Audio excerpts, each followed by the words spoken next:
Ya. Estoy grabando. Sí, dale, no hay problema.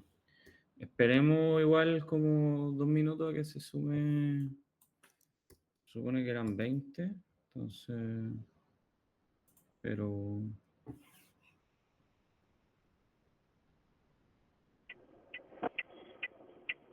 Esperemos un Dale, poquito. siempre ¿Ya llegan como llegamos? 10 minutos atrasados. ¿Ah? Que siempre llegan como 10 minutos atrasados, así que yo creo que 3 minutos más. Ya. Mientras tanto, igual voy a hablar, como voy a hacer la ¿Cómo abre introducción su...? nomás. ¿Vale? Ya. El objetivo de este taller, en el fondo, es como, o sea, más que taller, como workshop, no sé cómo llamarlo, en verdad. Pero es más que nada mostrarles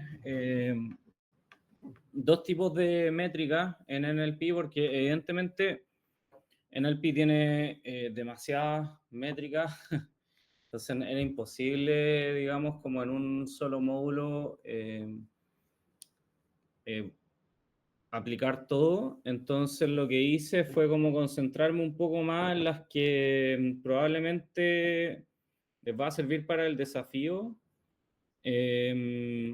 Y también son aplicaciones, mostrarle un poco cómo esas métricas se puede aplicar en un ejemplo. En particular, vamos a hacer dos ejemplos. Un ejemplo que es más teórico, porque el problema es más simple. Entonces, para las métricas de clasificación, yo sé que no todo el mundo ha trabajado con métricas de clasificación. Y sobre todo la gente se enreda mucho cuando las métricas de clasificación no son binarias, ¿cierto? Entonces, traje un ejemplo de eso, pero más teórico, con la tabla de confusión y un poco haciéndolo más o menos simple. Simplemente para que, como igual tenemos un problema de clasificación, ese problema de clasificación sepan cómo medirlo y qué significan las distintas métricas, cuándo se ocupa uno, cuándo se ocupa otra, etcétera. ¿Ya? Esa es la primera parte de la clase. La segunda es o sea, clase, tutoría, no sé cómo llamarlo. La segunda es la parte de similitud de texto, ¿ya? Y ahí vamos a ver en particular similitud de coseno, distancia euclidiana, similitud de Jacquard, y la vamos a ver aplicada a un dataset, ¿ya? Vamos a entender cómo se aplica y qué es lo que hace, etcétera, ¿sí? Eso. Eso es lo que vamos a ver en este rato. Así que, nada, está hecho evidentemente como tomando en cuenta lo solicitado por la gente y teniendo en cuenta también que la mayoría no tiene tanta experiencia como en estas cosas. Entonces, es una clase que yo creo que es de nivel básico. Así que, nada, para la gente que está como en tema de Natural Language Processing. Si ustedes ya son gente avanzada que ha ocupado Natural Language Processing, probablemente los contenidos que vamos a ver hoy día los conocen. Así que ahí hago el disclaimer. Y ese es digamos, como el contenido, ¿sí? La idea es obviamente ir profundizando a medida que vamos avanzando. Entonces, una vez que ya vimos esto y que ya tenemos estas bases, podemos ir profundizando en otras métricas, ¿cierto? Hay algunas métricas de Retrieval Information que en el fondo ahora se están ocupando más para temas de RAG, pero no venían mucho al caso para lo que estábamos haciendo nosotros, ¿sí? Entonces, eso. No sé si alguien tiene alguna duda, comentario o algo. Si no, ya estamos en la hora, así que voy a partir nomás. Tudum. Ya, entonces voy a partir acá. Ya, voy a partir con esto. Voy a compartir pantalla ahora.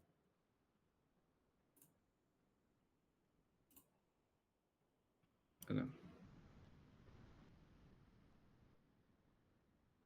Ya. Entonces, ya. Acá hay, este es un mini documento que hice, está MD, que es Markdown. Entonces la idea es que este GitHub yo lo voy a... Es un GitHub público, lo pueden descargar después. Lo tengo acá. No lo he actualizado, pero lo voy a actualizar y ahí lo suben, dale. Lo voy a dejar acá de todas maneras. Ya. Y ahí les voy a compartir también el Notes. No, esto es lo que voy a dejar en el README en realidad, ¿ya? Esto después lo voy a dejar en el README como bien bonito y todo, para que es como toda la instalación que tienen que hacer, ¿ya? Dale. Así que traten de seguir ahora esto y después lo hacen en su casa, simplemente lo van haciendo en su casa, las cosas que nosotros estamos viendo, ¿cachai? La idea es que ahora sigan esto. Si tienen dudas, me preguntan y terminamos como mini clase y ustedes van y lo ejecutan en su casa y van entendiendo cómo se hacen las cosas y todo y después me preguntan si es que tienen dudas, ¿ya? Ya, entonces, alguien está haciendo mucho ruido. Yo que me desmuteé para si podía habilitar en los controles que la llamada quede abierta para que no haya que estar aceptando. Ah, Más fácil. ya a ver, ¿cómo?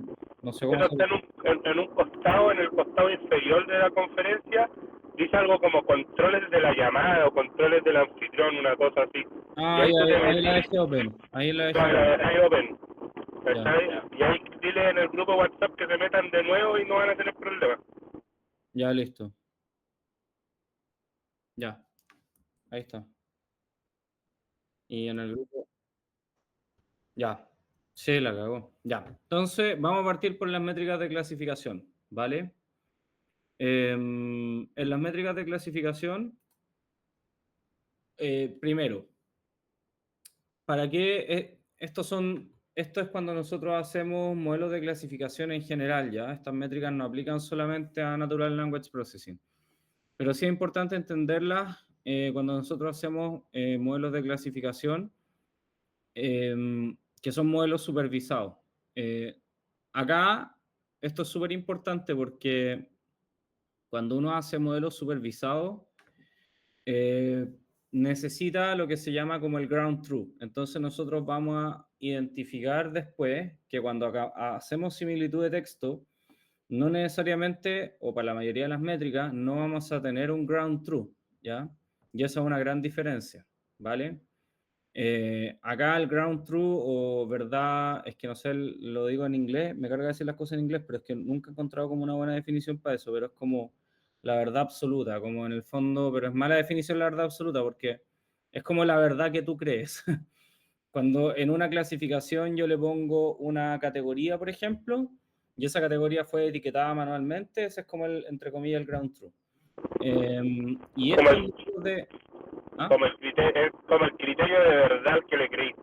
Sí, exacto, como el que tú vas a considerar como válido. Ahí es importante que esa definición normalmente es súper ambigua y luego voy a mostrar un código. También esto lo voy a ir complementando con un ejemplo real, del cual evidentemente no puedo compartir el código, pero que es un sistema de recomendación que estoy terminando ya, ¿vale? Entonces luego de mostrar esto, voy a mostrar ese ejemplo real, pero no lo puedo, digamos, como compartir el código, pero sí va a quedar ahí para que ustedes entiendan la lógica. Entonces, ya, la definición entonces es que en un modelo de clasificación yo acá tengo tres clases, ¿ya? Y yo, ¿qué es lo que tengo cuando ocupo, digamos, esto? Es que tengo, primero, para hacer este ejercicio yo necesito un data de test y un data de, ¿cómo se llama? Un data de test y un data de entrenamiento, ¿ya? Y el data de test yo lo dejo fuera, ¿ya? Lo dejo absolutamente fuera de todo, digamos, de toda la parte de entrenamiento. Y con el dataset de entrenamiento hago el entrenamiento que tiene, lo importante es que cuando haga la división, las categorías, si yo hago la división aleatoria, en general las categorías van a tender a quedar más o menos en la misma proporción, tanto dentro del data de test como del data de entrenamiento. ¿Qué tienen que tener cuidado?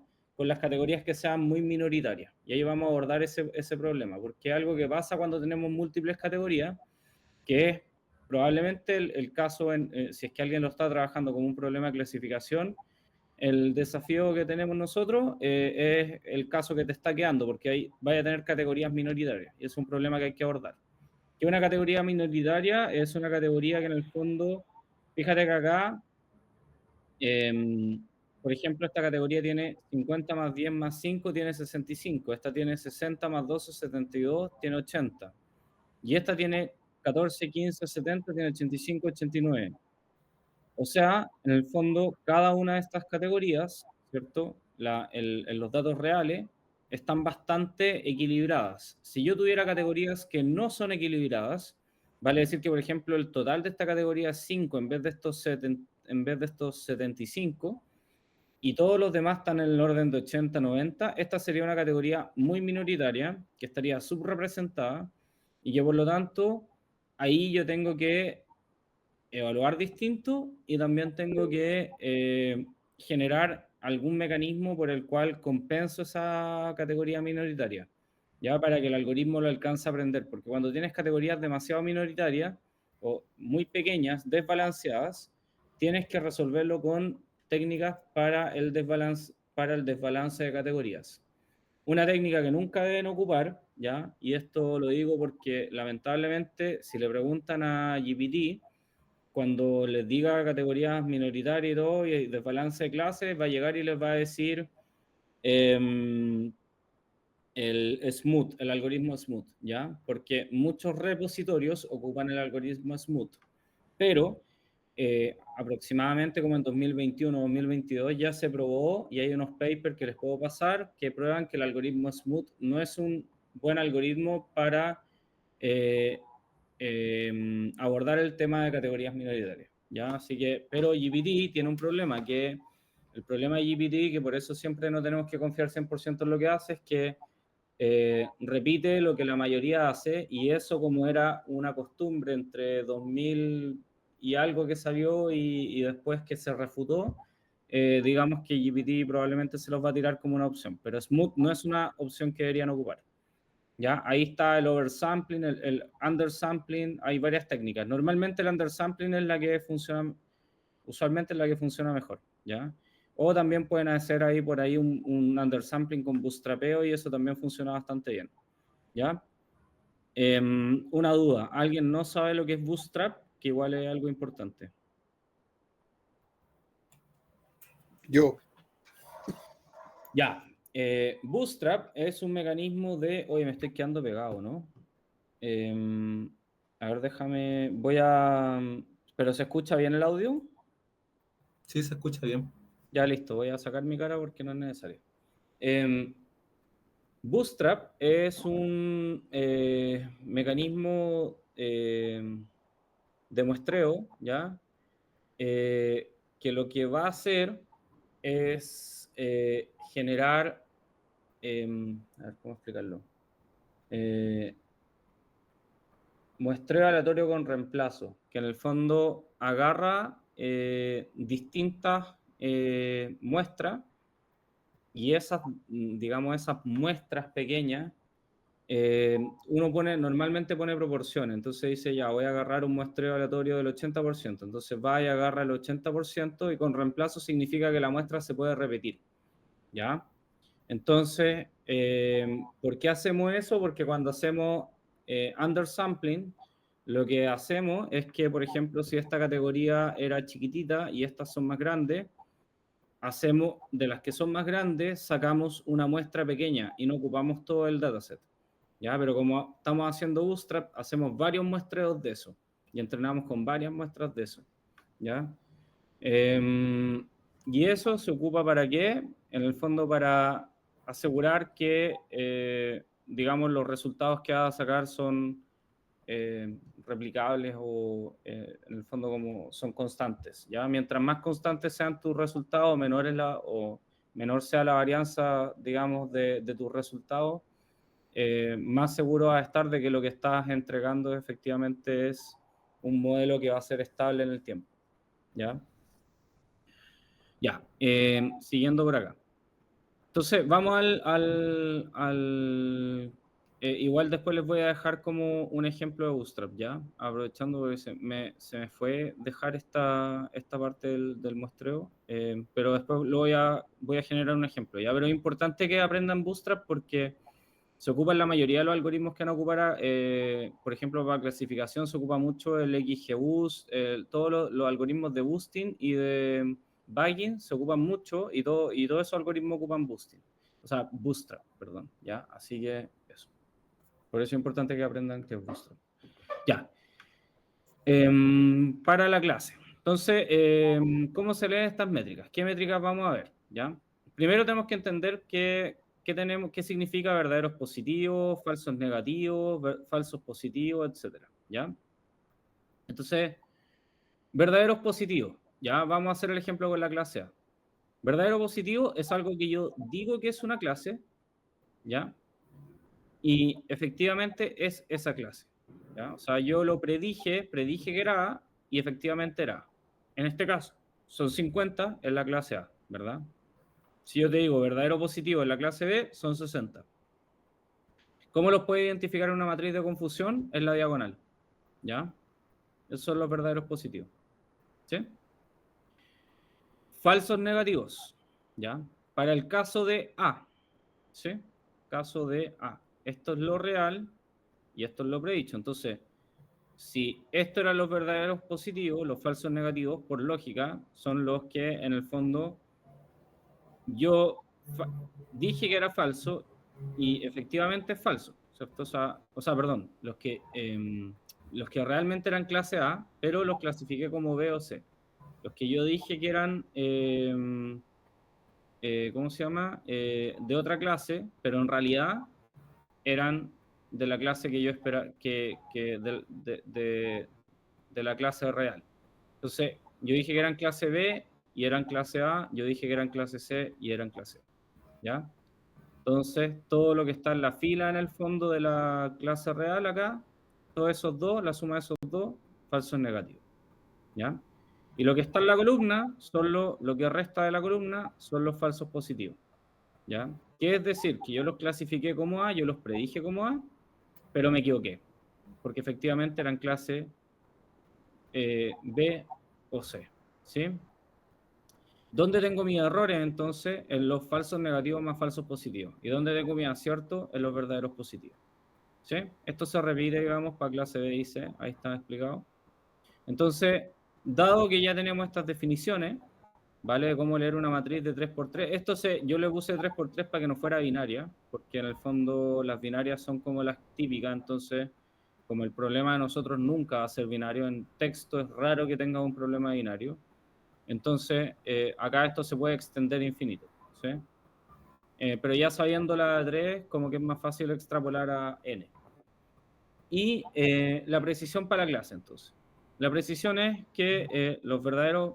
La precisión es en el fondo una medida que te dice, ok, si es para la X clase, ¿cierto? Lo que te está diciendo es, ok, de lo que dijiste que efectivamente era, digamos, de lo que tú predijiste, ¿ya? Y por eso que es sobre la columna, ¿ya? ¿Cuánto realmente la chuntaste? ¿Ya? Eso es precisión. Es de lo que yo digo que es algo, cuánto realmente era así. Y por lo tanto es de la columna, de los predichos. Sobre el total de predichos, 50 más 8 más 4, es decir, los verdaderos positivos más los falsos positivos, ¿cuánto la chunté? Verdaderos positivos dividido entonces en verdaderos positivos más falsos positivos, ¿sí? En este caso, 0,80.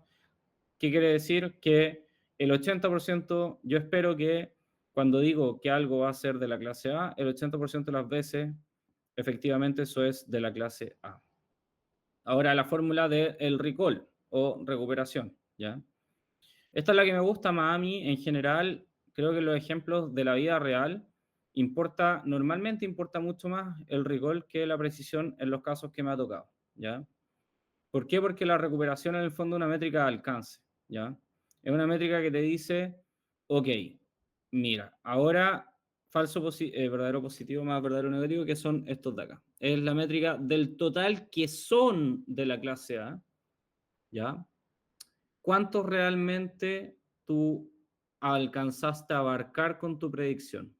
¿Ya? Por eso que es una métrica de alcance, porque es del total de, digamos, de valores que tú tenías que predecir correctamente, cuánto alcanzaste a predecir. No es cuánto le achuntaste, qué proporción le achuntaste, sino que del total que tenías que predecir, cuánto tenías que predecir. O sea, cuánto lograste predecir. En este caso, el 76, 77%, que significa que del total de, digamos, de la clase A que había que predecir, yo espero lograr predecir el 77%. ¿Ya? Si esto fuera, por ejemplo, un ejemplo de personas que van a tener diabetes, yo lo que estaría diciendo es que el 80% de las veces que alguien va a tener diabetes, yo digo que va a tener diabetes, efectivamente tiene, y acá estaría diciendo que logro abarcar el 76, 77% de las personas que van a tener diabetes y el resto no logro predecirlo bien, ¿ya? En ese caso, por ejemplo, algo que vamos a priorizar, porque normalmente estas cosas están en oposición, ¿ya? Si yo subo una bajo la otra. Entonces, ¿qué es lo que pasa? Es que yo en ese tipo de casos, por ejemplo, voy a priorizar el recall, ¿verdad?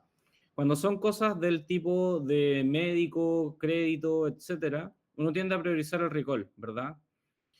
¿Por qué? Porque no es que tú quieras, normalmente, ¿qué es lo que tú quieres? Tú quieres abarcar la mayor cantidad posible de personas, ¿ya? Perdón, en el caso de salud, no de crédito. En el caso de salud, por ejemplo, uno quiere abarcar la mayor cantidad posible de personas con la patología. A una costa de dar un diagnóstico equivocado muchas veces en otras personas, porque el diagnóstico equivocado normalmente, siempre que el diagnóstico equivocado, digamos, no sea que lo voy a operar o un cáncer, no sé. Pero en el fondo, normalmente uno está dispuesto a transar un poco en diagnóstico equivocado por no dejar gente sin tratamiento, ¿sí? Gente que sí se va a enfermar, por ejemplo. Y ese sería un ejemplo donde estaríamos priorizando la recuperación por sobre la precisión, ¿ya? Ahora, hay otros casos como el tema de los créditos, ya donde voy a priorizar la precisión. ¿Por qué? Porque si no el regulador me cae encima.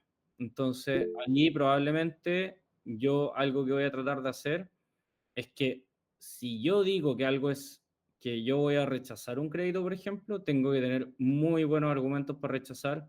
Entonces, incluso voy a preferir, podría llegar a preferir no rechazarlo a priori, ya en el primer filtro, pero normalmente hay un segundo filtro humano, por eso hay que poner los filtros humanos, eh, porque si sale rechazado acá a priori y no tengo una buena justificación, me va a caer el regulador encima, ¿sí? Entonces ese sería un ejemplo en donde, digamos, tendríamos ese tema. Enoch. Sí, consulta.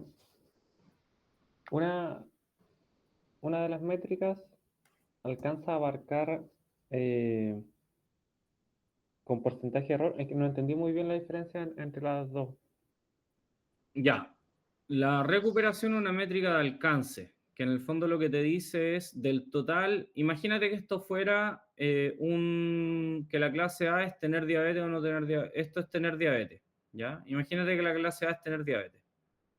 Entonces yo te estoy diciendo que con la recuperación, yo te estoy diciendo que del total de personas que van a tener diabetes, vas a lograr identificar al 77%, ¿ya? Ya, correcto. Pero cuando hablas de la clase A, de la predicción, de la precisión, es del total de personas que tú dices que va a tener diabetes, logras Ah, abarcar al 80%. O sea, uno es una métrica de cuánto te equivocas tú en tu predicción, otra es una métrica de cuánto logras identificar del total de personas que estaban ahí. ¿Sí? ya, ¿Se entiende? correcto. Sí, ¿Cuál es gracias. la métrica que balancea esto? Es el F1, ¿ya? Entonces, el F1 en el fondo es una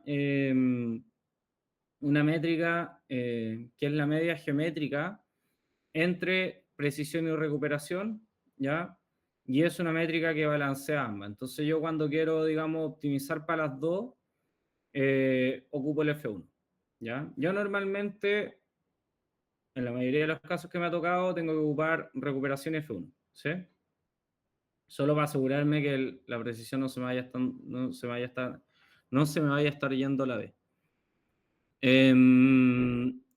Siguiendo por acá, ya, con la matriz de confusión, eso ya lo vimos. Pegué dos veces lo mismo por eso, ¿no?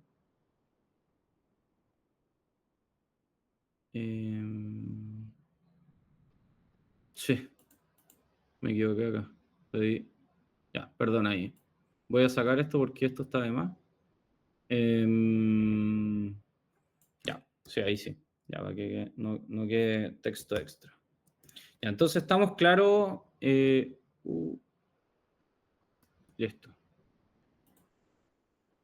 Ya, estamos claros con eso, ¿no? ¿Estamos claros hasta ahí? Sí, yo sí. Ya, entonces sigamos. Ya, esa es la parte no.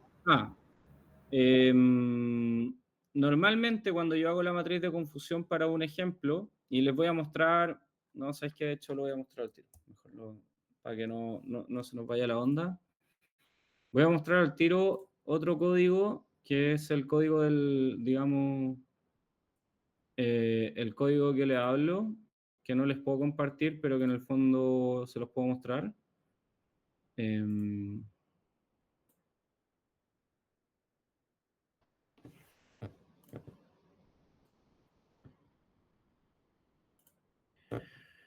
Ya, este es un modelo de clasificación, ya, que está, igual todo este flujo todavía está en prototipo, ¿vale? Lo estoy terminando el prototipo, pero les voy a mostrar el flujo a grandes rasgos.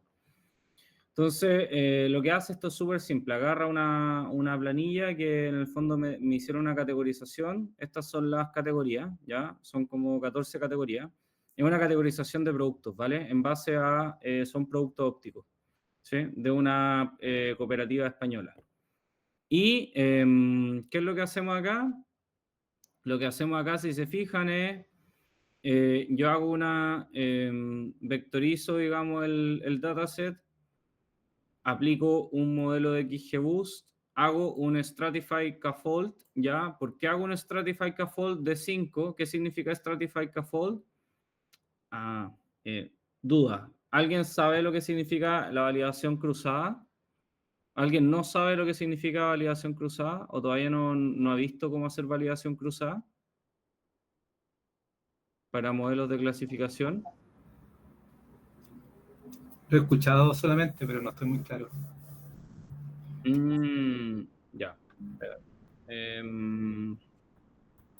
Lo voy a pasar muy, muy rápido, ¿dale? Solamente para que nadie se me quede atrás. Dame un segundo.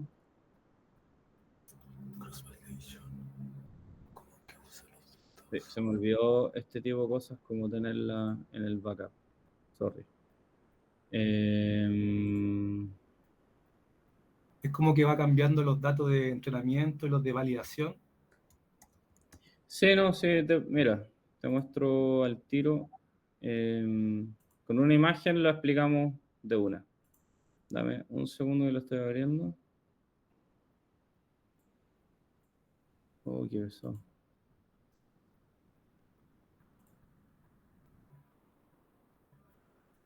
A ver.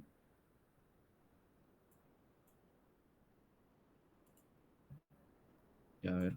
Voy a tirar para acá.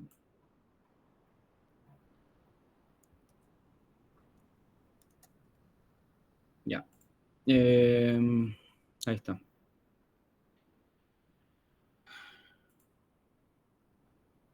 Ya. Vamos a ir primero con la validación cruzada. No, con el Stratified K-fold. Acá. Ya, eso está más simple. Ya, entonces. A ver, voy a ir con false. Cross validation. Que primero. Sí, lo primero sería bueno. Ya, ese está mejor. Ya. Entonces, fíjate lo que te muestra acá. Esta imagen está buena, entonces vamos a ocupar esta imagen, ¿vale? Nosotros lo que queremos hacer con, digamos, con el K-fold ¿ya? Con la validación cruzada primero.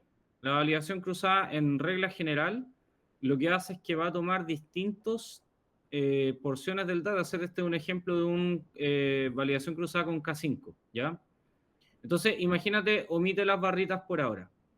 Imagínate que esto es una validación cruzada, lo que hace es que toma aleatoriamente, divide en 5 el dataset de entrenamiento y te va a agarrar 4 para entrenar, 1 para testear. Pero cada vez que agarra, en las 5 rondas, agarra 5 datasets distintos. ¿Ya? 5 datasets digamos, como había dividido en 5 los datasets, agarra 5 distintos para validar y 4 distintos, o sea, y los otros 4 para entrenar, ¿ya?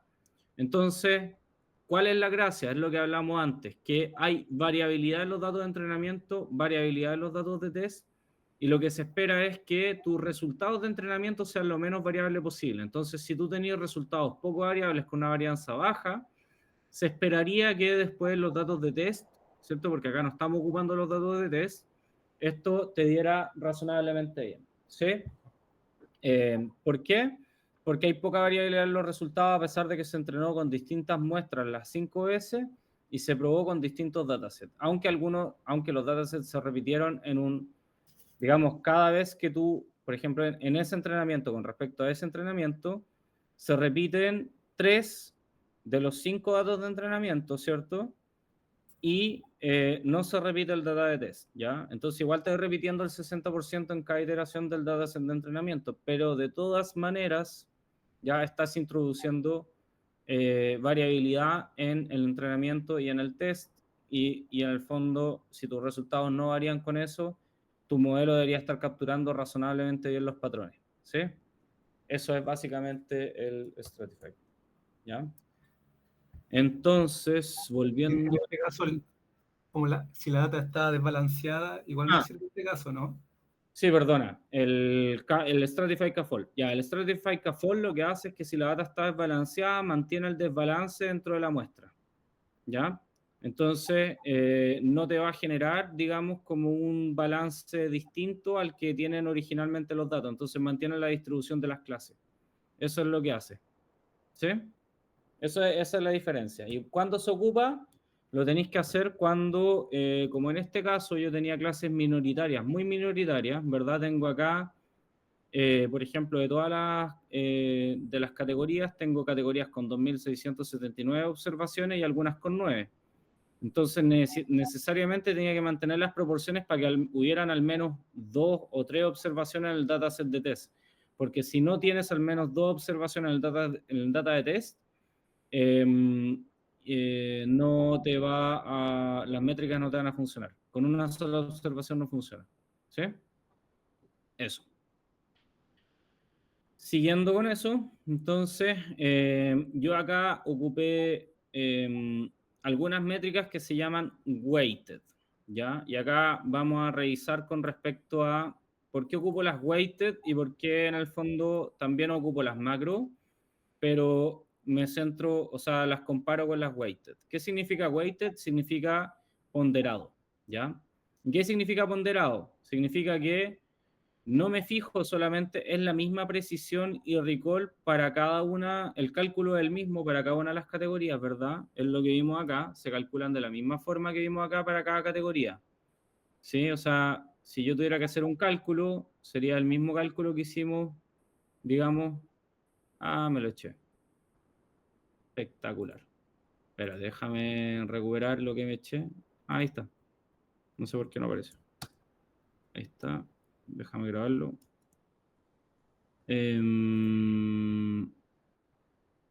Ya. Déjame hacer acá Open Preview. Ahí sí. Ya. Sería estos mismos cálculos, precisión, recuperación, F1 score. ¿Ya? O sea, se calcula de la misma forma, pero hago un ponderado. Cuando hago la precisión total, hago un promedio ponderado de las precisiones para cada una de las clases, acorde a qué, ¿cómo pondero? Acorde a la proporción que hay de los datos reales. En este caso, por ejemplo, si yo tengo 50, 10, tengo 75 acá, ¿qué es lo que tendría que hacer? Calcular la cantidad para cada uno de estos, por ejemplo, 75 en este caso, estos son 72, son 80, y estos son 89, son 75 más 82 más 89. Cada uno de esos va a representar una proporción. En este caso, digamos, la precisión no te cambiaría mucho, porque de la precisión para la clase, esto yo te calculé la precisión para la clase, pero la precisión total es la precisión de cada uno de estos calculado, ¿cierto? Y luego multiplicado por su ponderación, ¿ya? Ahora, ¿te va a cambiar mucho acá? No, porque las ponderaciones van a estar más o menos iguales, porque la proporción de clase A, clase B y clase C dentro del dataset es más o menos la misma. Pero si yo calculo con proporciones radicalmente distintas, como en este caso, ¿qué es lo que va a ocurrir? Que la precisión de estas clases va a pesar mucho menos que la precisión de esta. Entonces, cuando a mí me interesa favorecer a las clases mayoritarias y no me interesa tanto capturar bien el efecto de las clases minoritarias, me fijo harto en el precision weight y en la recall weight y en todo esto, ¿cierto? De todas maneras, por ejemplo, acá, ¿qué es lo que ocurre? Que el precision weight tiene 99,47 y el precision macro tiene 97,76, o sea, tampoco estoy tan alejado, ¿ya? Pero esa baja, ¿a qué se debe deber? Se debe deber a que las clases minoritarias son las que se equivocan, ¿sí? Ahora, por acá en el recall y en el F1 score, más o menos ocurre lo mismo y se debe a lo mismo, ¿ya? Si yo miro la matriz de confusión acá, lo que voy a ver es que la mayoría le estoy achuntando, pero justamente a las pocas que no le achunto, tiene que ver con las clases minoritarias, ¿cierto? Porque son demasiado pequeñas, ¿verdad? Y otro defecto que va a tener esta medición es que el support es la cantidad de elementos que tengo con las que estoy evaluando. Y acá estoy evaluando con muy pocos elementos. Estos elementos donde tengo tan o sea, estos datos donde tengo tan pocos elementos para evaluar,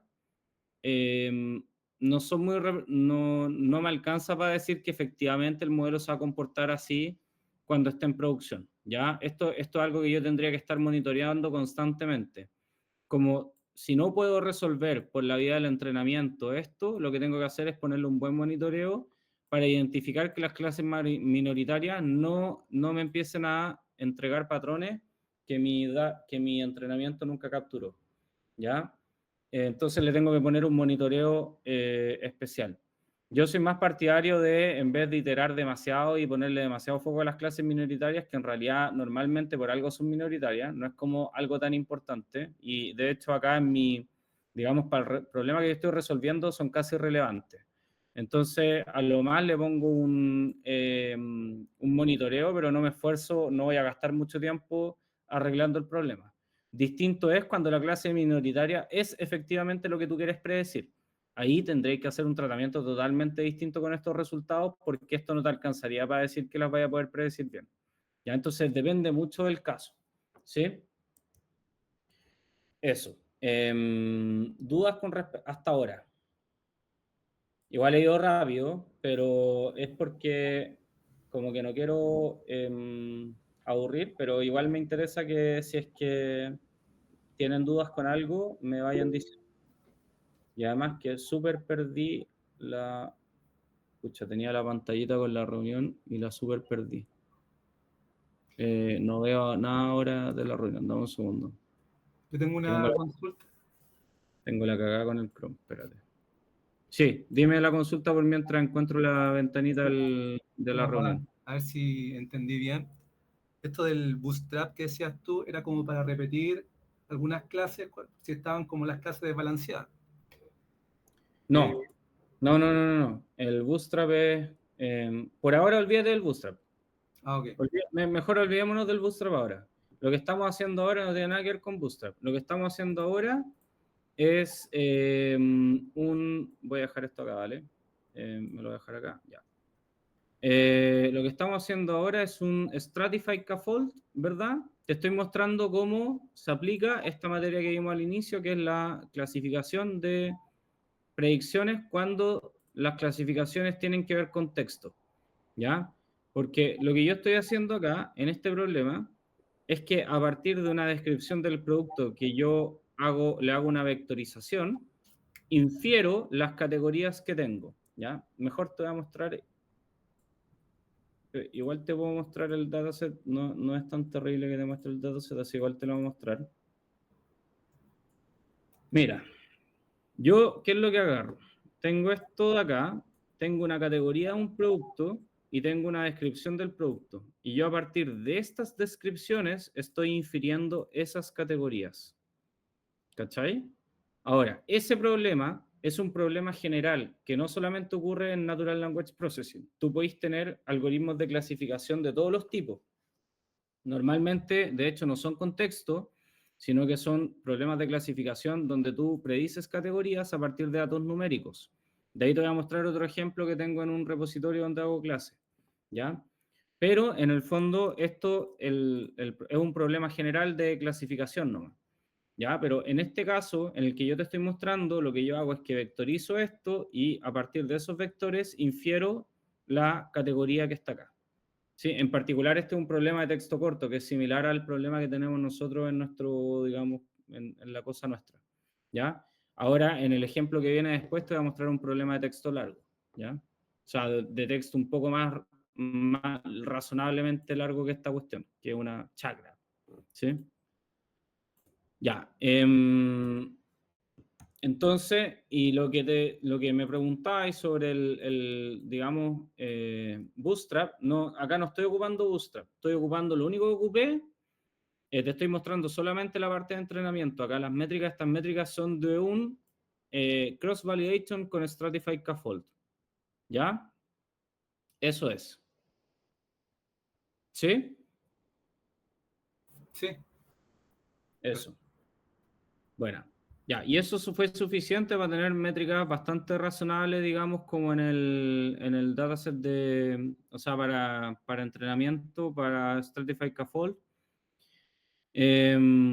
Y, ok, dicho eso, ¿qué es lo que hacemos después? En este caso particular, ¿qué es lo que hice yo con eso? Eso recién, para que entiendan los flujos, muchas veces se ocupa como input. Las categorizaciones hoy día se están ocupando mucho como input. Entonces, algo que hice yo es que después yo tengo estas categorías, ya, que entran como input, son categorías predichas como input.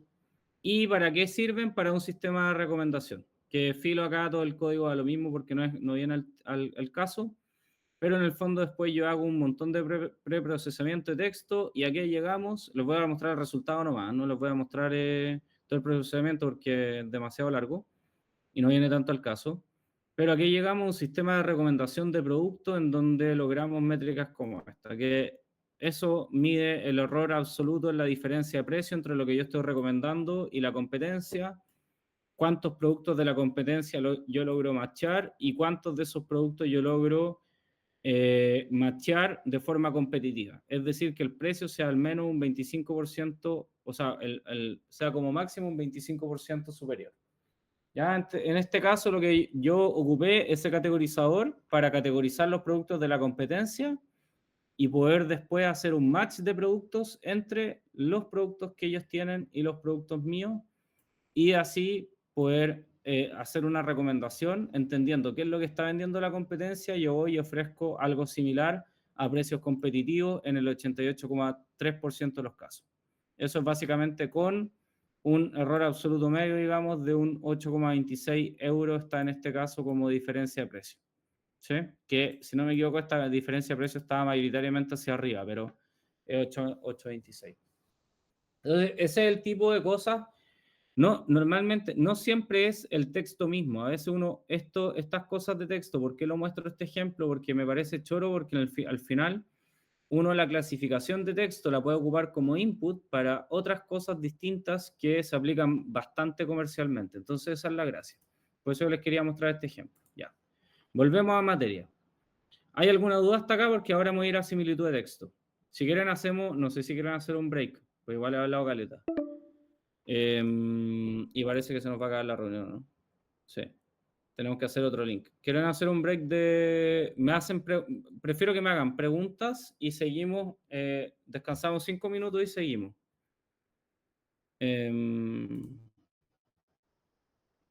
preguntas.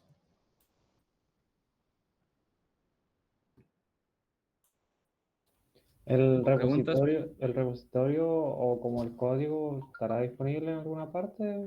El código de esto, o sea, con las métricas estas que te mostré, sí, po. El código el repositorio que mandé ya por el chat. El de GitHub no tiene nada. No, pues no tiene todavía, pero dije al Ah. inicio de la clase que lo iba a actualizar. Perdón, disculpa. Ya. ¿Dudas? Porque ahora vamos a ir a las métricas, vamos a ir a similitud de texto. Ya. Lo que viene después, para que se motiven, es que viene similitud de texto ocupando un dataset llamado BEAR. ¿Ya?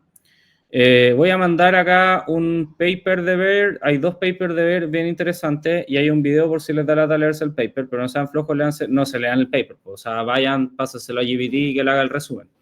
Pero es bien interesante como entender, háganse el resumen por lo menos y léanlo, porque es un dataset público que se ocupa mucho para hacer experimentos y como en investigación para hacer,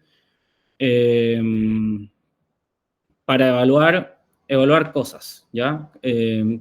Porque en el fondo en el texto es importante tener métricas estandarizadas, cuesta mucho tenerlas y este es un dataset que está hecho para eso. Justo hoy día se liberó algo súper interesante que ocurre hoy día, es que me parece, todavía no le he podido echar una mirada ya, pero me parece que Chile tomó la delantera y, si no me equivoco, es que no me acuerdo cómo se llaman estos gallos para darle el mérito, pero se liberó este dataset que se llama LATAM GPT, ¿ya? No, este dataset que se llama, sí, LATAM GPT se llama, no sé cómo se llama.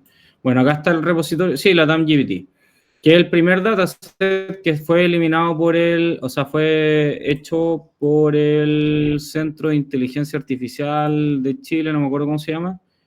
CENIA. Si alguien, ese mismo. Ya que ahí están como los gallos más crack de esta cuestión en Chile.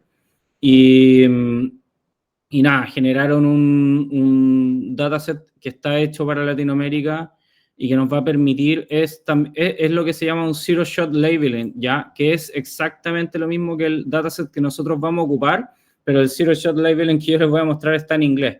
Me hubiese encantado haber tenido esto, pero recién lo vi hoy día, no sé cuándo lo liberaron, la verdad parece que fue hace poquito, porque los commits los últimos están hace 3 días. Está el post en LinkedIn, lo dejé guardado justamente para mostrárselo, pero por supuesto que sí, me super acá, a ver, ahí está, eso.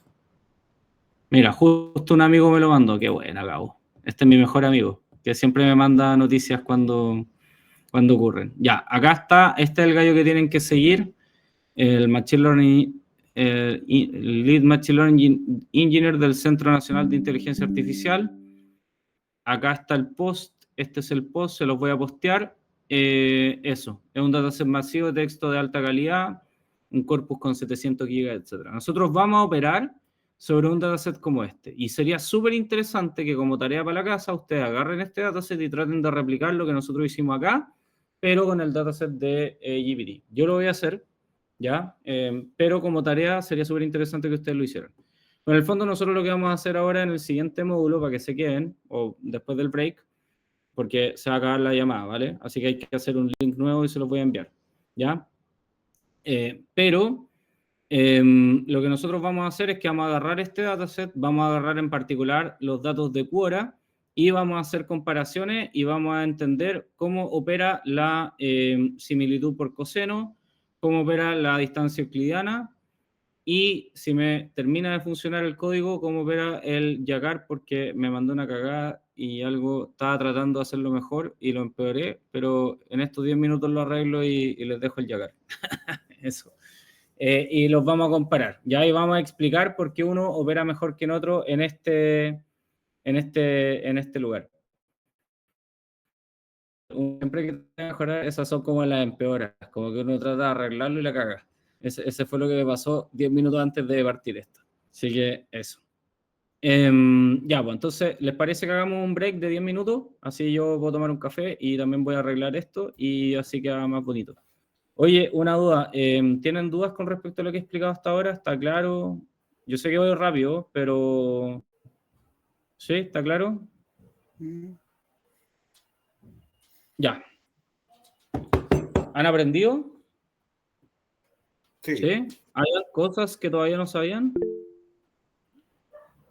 Consulta, Sí. ¿dónde da clase? Estoy dando en el Coding Dojo. Pero ahí podemos conversar sobre eso. Depende. Oye, Eso. ¿qué modelo Ah. ocupaste? ¿Ah? ¿Qué modelo ocupaste para hacer el entrenamiento, todo eso? ¿Qué? ¿El entrenamiento de qué? Cuando ¿Del hablabas clasificador? al principio, vi que hablabas que tenías como una data de entrenamiento, otra de test para sacar como la métrica de... Sí. Ocupé un XGBoost. En general, los modelos de clasificación, cuando es data tabular y cuando ya tenéis bien vectorizada la cuestión, o sea, cuando ya tenéis todo bien, es difícil ganarle en data tabular a los XGBoost, a la IGBM o digamos a todos los modelos de boosting en general, ¿ya?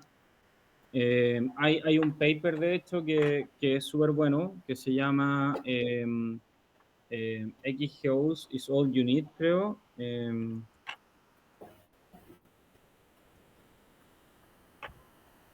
Ya, eso, Tabular Data, Deep Learning is not all you need. Y acá en el fondo este paper es de 2021 y te muestra en el fondo cómo para, digamos, los modelos de ensambles como el XGBoost normalmente son mejores, ¿sí? Entonces, cuando tenéis data tabular, que era cuando tienes data tabular, que es mi caso, en general estos modelos son los que uno va a ocupar porque son mucho más rápidos que cualquier otra cuestión de deep learning y cosas así. Ya, y también hay otro...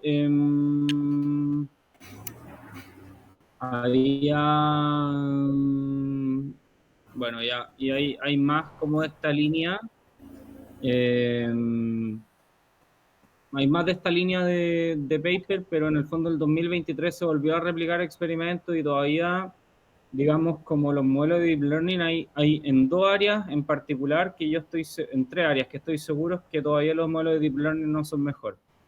En áreas de series de tiempo, en recomendadores y en data tabular, ¿ya? Y muchos de los problemas que ustedes van a ver en la industria están en esos tres tipos de, digamos, categorías, ¿sí?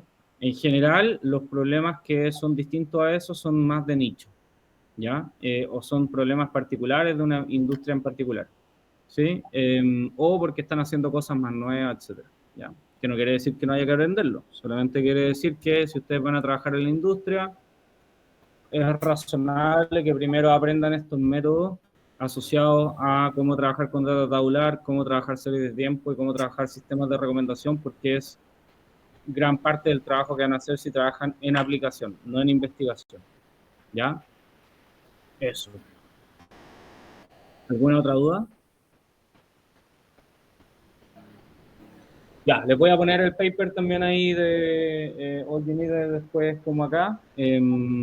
O sea, no se lo voy a poner acá, se lo voy a mandar por el chat en verdad, porque en el repositorio no me gusta. Si se fijan acá, yo no tengo, los datasets los tengo cargados, pero no los tengo no van a estar en el GitHub, ¿vale? Porque no me gusta cargar el GitHub con tanta cosa, pero está todo para descargarlo. O sea, usted sigue la instrucción de instalación y todo se descarga solo. Ya, se va a acabar, así Oye, y ahí, ¿me crear el escucháis? otro link. Sí. ¿Me escucháis? Los datasets los podemos cargar en la comunidad de Hugging Face, que tiene un apartado especial para datasets. Si queréis los podemos cargar ahí, de ahí lo vemos. Ya, ahí veámoslo nosotros. Oye, voy a enviar como el link para la segunda parte, ¿vale? Vamos a partir Vale, entonces a las 10:10 partimos, ¿vale? Ok. Vale. Ahí vamos a ver similitud de texto, ¿vale? Ya que estén bien. importantes como de cuándo se ocupan más, por qué se ocupan más en un caso que en otro, etc. ¿Sí? El ejemplo que voy a hacer son textos, no son textos tan cortos como los que nosotros tenemos, pero son textos,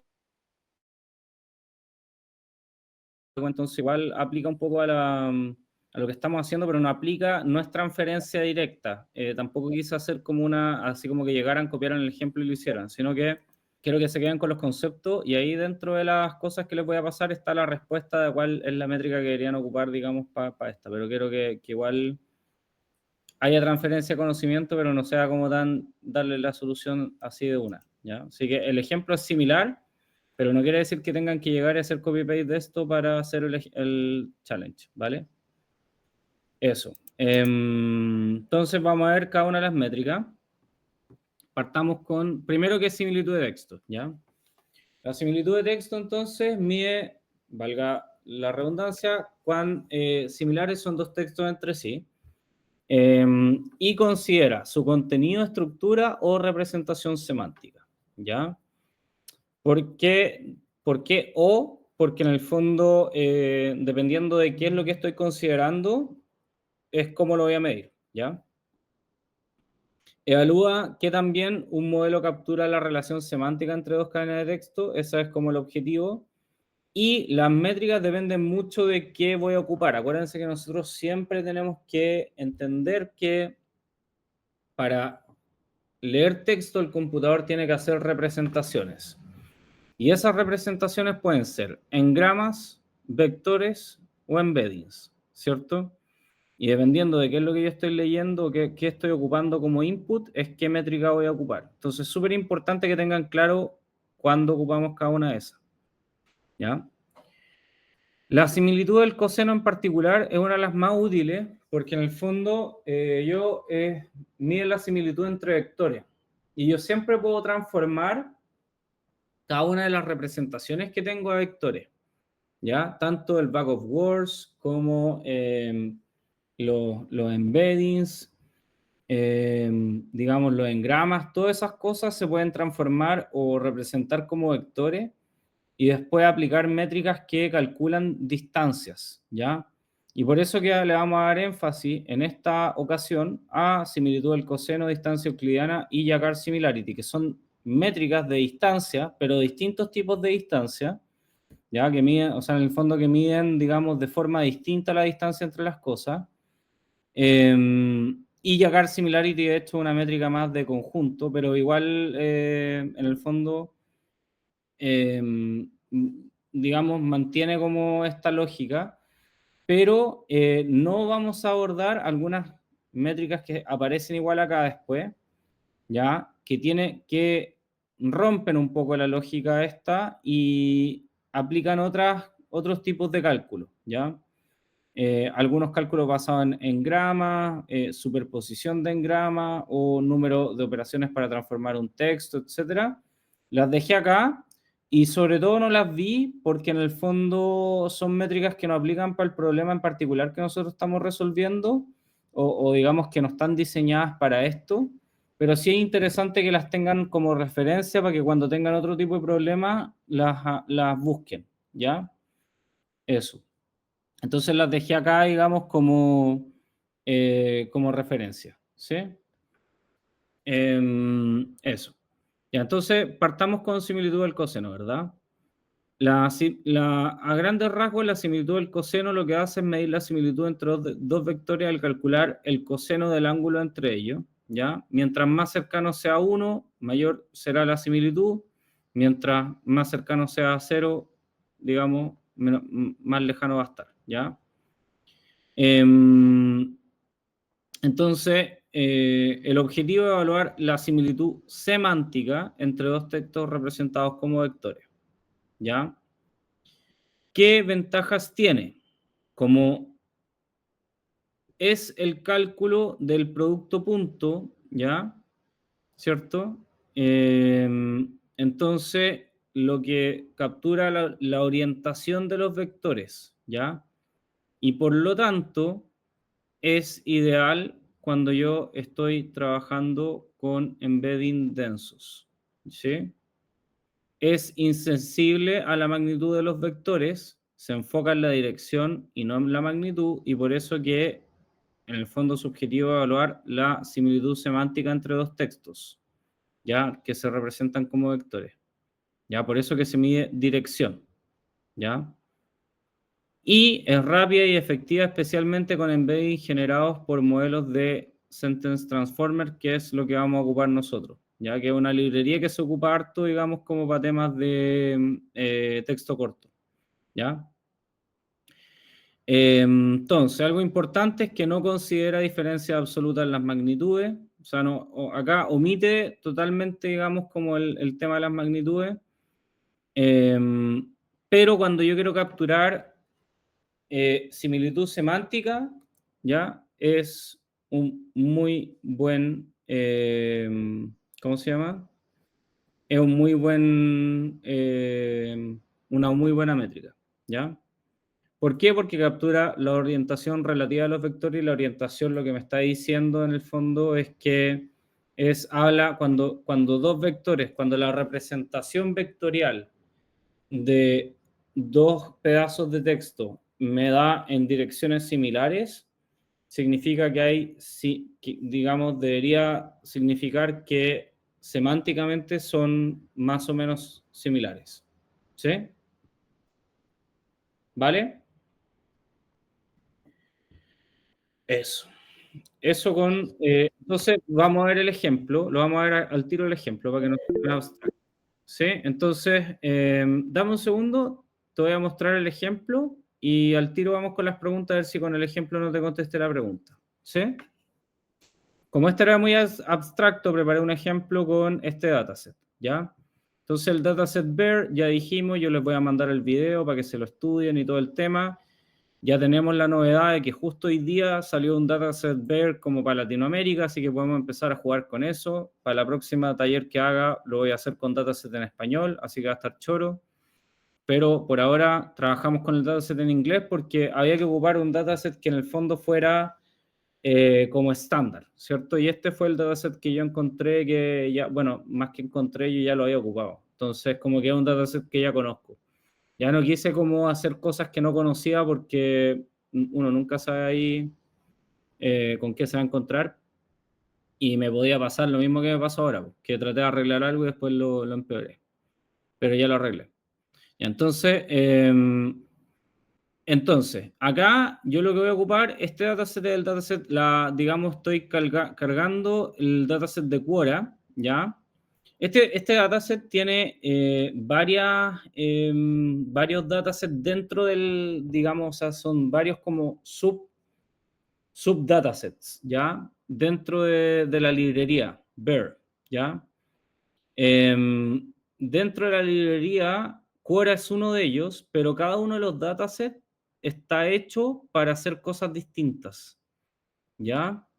Tengo una tablita que resumía eso. Déjame ver si la puedo mostrar. Sí, una tablita que por supuesto no encuentro ahora. Ya, bueno, después le voy a pasar la tablita, pero tiene temas, por ejemplo, acá está. Está en la tablita. De hecho, quería dejarla... a ver, déjame ver si la copio y pego, si queda bonita en el documento, y si no, después la arreglo. Pero esta es, digamos, la tablita con la cual... No, queda como el orto. No, pues que sí. No, creo que queda súper malo, ¿no? Me tinca que queda mal. Ya, no lo voy a tratar de hacer ahora. Pero bueno, tiene dataset de Quora dentro de los datasets que tiene. Tiene también uno que se llama FEAR, que es para fact-checking. Tiene SciFact, que es para scientific claim. El dataset de Quora, que es como las preguntas duplicadas de la plataforma de Quora, se ocupa como de conocimiento general. El dominio es conocimiento general y normalmente se ocupa para detectar, digamos, preguntas similares o digamos cosas duplicadas, ¿ya? Cada uno de los datasets tiene casos de uso distintos, ¿ya? Entonces, por ejemplo, para algo que está súper de moda, que es Retrieve, Supporting or Opposing Arguments, que es como sacar argumentos que apoyen o se opongan a otro argumento. Hay también, digamos, dataset para eso, que hay uno que se llama Argwana y otro que se llama Webbistouch, ¿ya? Bueno, la cosa es que este dataset BERT tiene como todos estos subdatasets y nosotros en particular en el ejemplo que está acá vamos a ocupar la parte de Quora, ¿ya? ¿Y cuál es el flujo del código? Descargamos el dataset de Quora, obtenemos las consultas y el corpus. ¿Qué contiene estas consultas del corpus? Digamos, la parte de la query contiene una consulta, que en este caso, en el ejemplo que le estoy poniendo acá, por ejemplo, how can I learn Python effectively? ¿Cómo puedo aprender Python efectivamente? Traducido, ¿verdad? Esta es la pregunta. Y hay otro documento que está con otras preguntas. Y yo lo que voy a hacer es detectar la similitud semántica entre, digamos, o la similitud entre una pregunta y otra. Y en particular, si ocupo, por ejemplo, acá como era el puntaje del coseno, estoy detectando similitud semántica. Mientras más cercano a uno, ¿verdad? Me da más. El docID lo que me está diciendo es la posición dentro de el segundo documento donde encuentro esta respuesta a mi consulta donde están los más similares. ¿Sí? Y entonces calculamos la similitud del coseno entre documentos, extraemos los documentos más relevantes, en particular vamos a obtener 5, no 3, pero acá está el ejemplo, está con 3, y mostramos los pares de consulta de mayor similitud ordenados de mayor a menor, ¿ya? Entonces yo cargo mi documento, tengan ojo acá, esto se demora, ¿ya? Esto se va a demorar un poco en cargar la primera vez, pero después te va a crear automáticamente en el mismo lugar donde estás parado, que en mi caso era acá como en Notebooks, te va a crear esta carpeta de datasets Quora zip, ¿ya? Si quieres cambiar el lugar donde te lo crea, tendrías que cambiarlo ahí. Yo, por ejemplo, le podría haber dicho que eso, por ejemplo, me lo dejara, si yo pongo eso y le cambio la dirección acá y le pongo, ponte tú, data row, me lo va a dejar, digamos, en otro lugar, ¿ya? Pero en particular lo va a buscar a donde tú inicialmente a la carpeta y si no la crea y descarga el dataset, ¿ya? Después de eso voy a ocupar un modelo que se llama el Sentence Transformer, ¿ya? Y acá está explicado por qué vamos a ocupar el Sentence Transformer, ¿ya? Es una biblioteca de modelos que utiliza modelos basados en Transformer como BERT o Robert, ¿ya? Los modelos BERT y Robert son los modelos que los previos, un poco previos a todo el tema de las LLM, ¿ya? Son los que vinieron justo antes del tema de la LLM. Y estos embedding capturan la semántica del texto, lo que permite comparar textos mediante operaciones matemáticas como la similitud del coseno, ¿ya? Esto es súper importante ir conociendo estos modelos, porque hoy día uno llega y de repente, no, y para todo. No, que igual hay cosas que se hicieron antes, los transformers no son nuevos, y según las características del problema que uno tenga, es el modelo que tiene que ocupar. No siempre hay que pegarle a la API de GPT y gastar plata, ¿cierto? A veces hay cosas que están en open source, como esta, y que te permite resolver problemas relativamente simples, como por ejemplo, acá es un modelo ligero, es un modelo pequeño, eficiente, y está diseñado para generar embeddings densos rápidamente, ¿ya? Utiliza una arquitectura reducida en comparación con los BERT o los Robert, lo que significa que esa arquitectura reducida, ¿dónde tenéis la ganancia? La ganancia la tenía en el paso a producción y en la inferencia, ¿ya? Porque si cada vez que tú tienes que ejecutar la inferencia, tienes que aplicar embedding, ¿ya? Y no estás haciendo un proceso batch, sino que estás haciendo un proceso on the fly, poner en producción los modelos más grandes es bien complicado, ¿ya? Entonces, los modelos ligeros funcionan bastante bien y ahí es bueno ir conociendo este tipo de modelos, ¿sí? Entonces, funciona bien en qué tareas. Y esto es importante. Estos modelos, cada uno de los modelos es como específico para tarea. Entonces, cuando ustedes tengan una tarea, van y usan el GPT no para hacer el trabajo. O sea, no para consultar el modelo, sino que lo ocupan para preguntarle, oye, tengo tal tarea. Mi tarea es similitud de texto. Oye, ¿qué modelos hay, digamos, que son específicos para esta tarea y que son ligeros, por ejemplo? Y ahí partís con eso. Y si eso no te funciona, te vais agrandando, pero no partáis con los modelos gigantes, porque no necesariamente necesitas, digamos, tener todo el conocimiento de la Internet en tu modelo para resolver el problema. De hecho, la mayoría de las veces probablemente no lo necesitas, ¿ya? Entonces, funciona bien en tareas generales de similitud de texto, como búsqueda de documentos, detección de duplicados. Ya que en particular lo que estábamos haciendo ahora es similitud de texto, pero en la práctica este dato Quora era como para chequear duplicados, ¿sí? Está optimizado entonces para encontrar lo que vamos a hacer ahora, similitud semántica entre oraciones o párrafos. Es más pequeño que otros modelos, pero tiene una buena relación de calidad y eficiencia, ¿ya? Y es ideal para aplicaciones prácticas en tiempo real o con grandes volúmenes de datos, lo que les acabo de decir, ¿cierto? O sea, cuando no vaya a hacer batch, este modelo anda súper bien. Anda súper bien para el inglés. Hay que, acuérdense siempre, en español tenemos versiones de algunos de estos modelos, pero no de todos, ¿sí? No me acuerdo, Darío, si Darío de repente, creo que ya no está Darío, pero el BERT, ponte tú, tiene una versión en español que la sacó el DCC de la Chile, y entiendo que de estos modelos en general, varios de estos tienen como similitudes, o sea, sus símiles en español, ¿ya?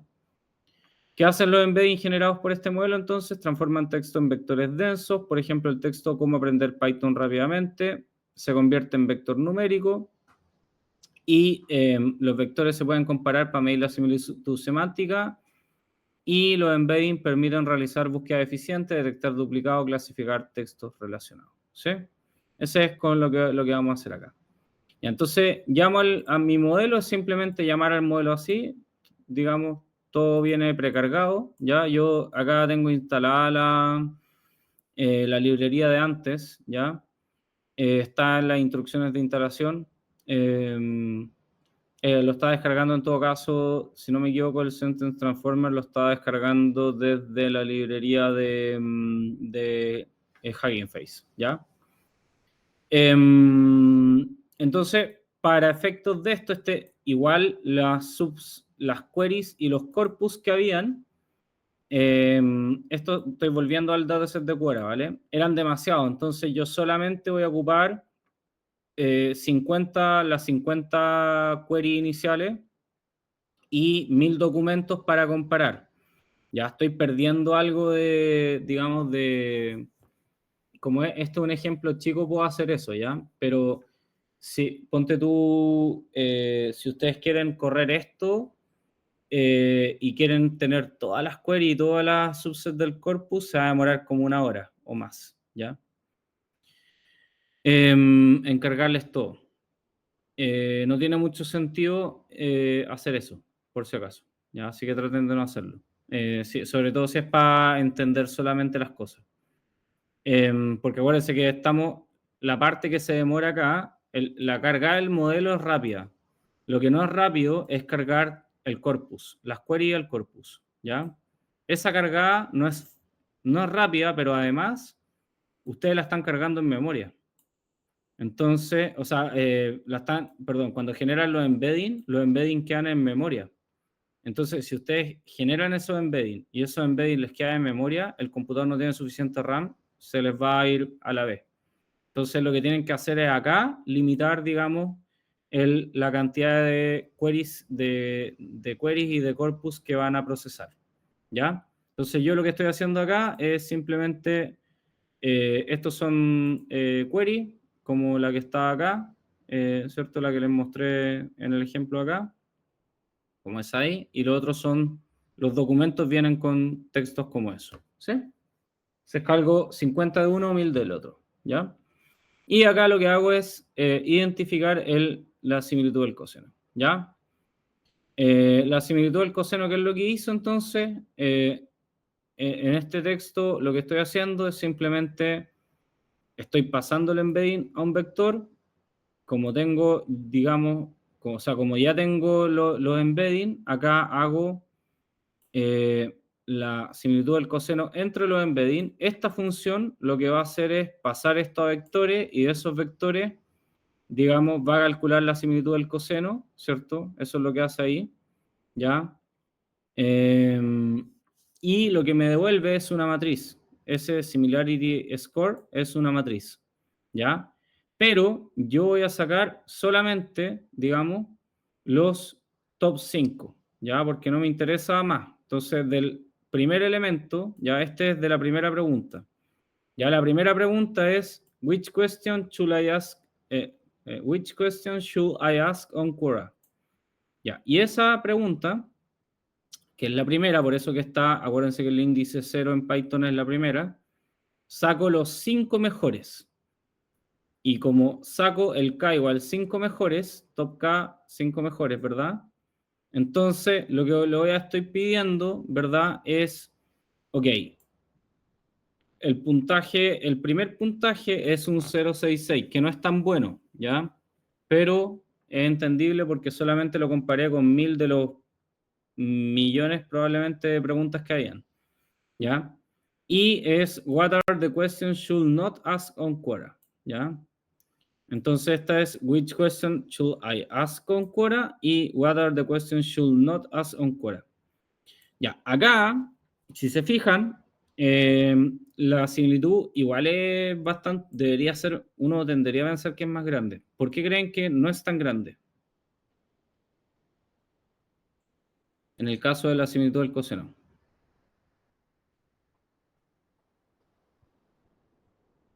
Ya, la razón por la que no es más cercano a 1 es porque en el fondo esta está en negativo y la otra está en positivo, ¿ya? Y eso hace que cuando trabajáis con similitud del coseno, como las direcciones no están exactamente en la misma dirección, eh, te va a penalizar por eso, ¿ya?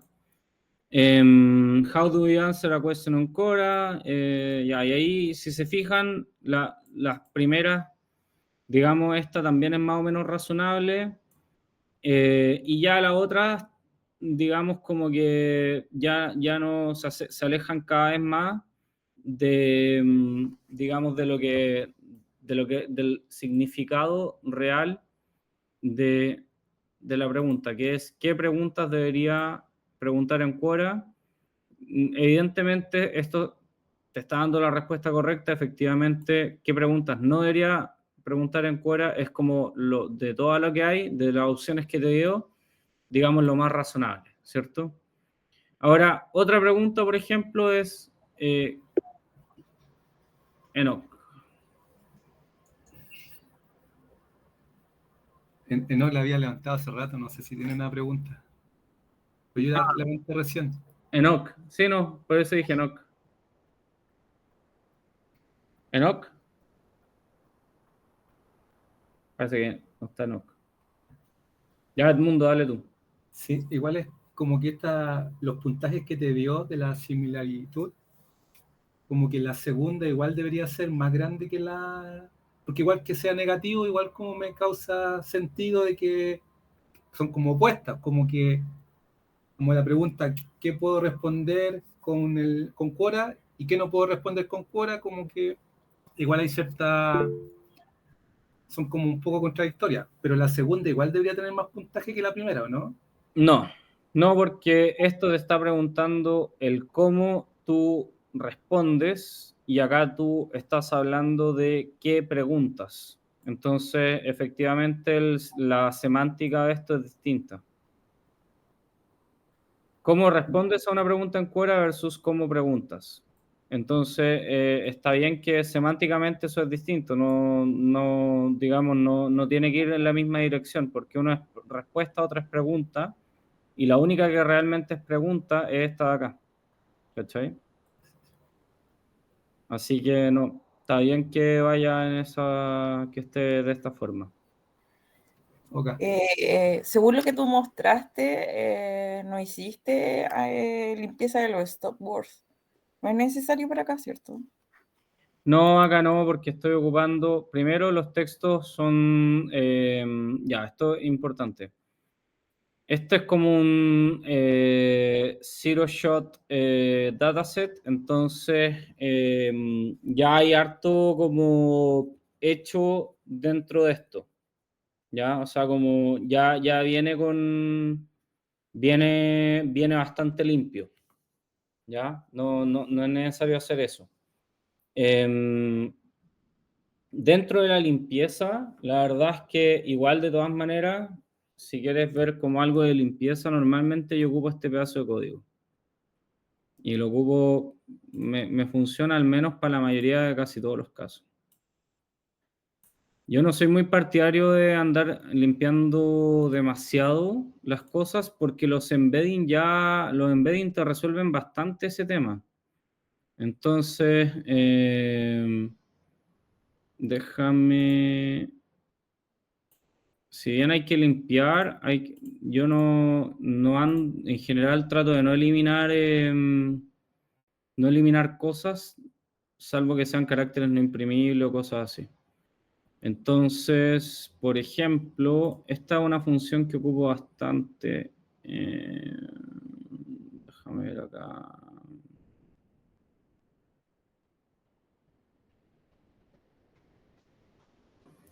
Ya, este pedazo de texto. Que en el fondo lo que hace es que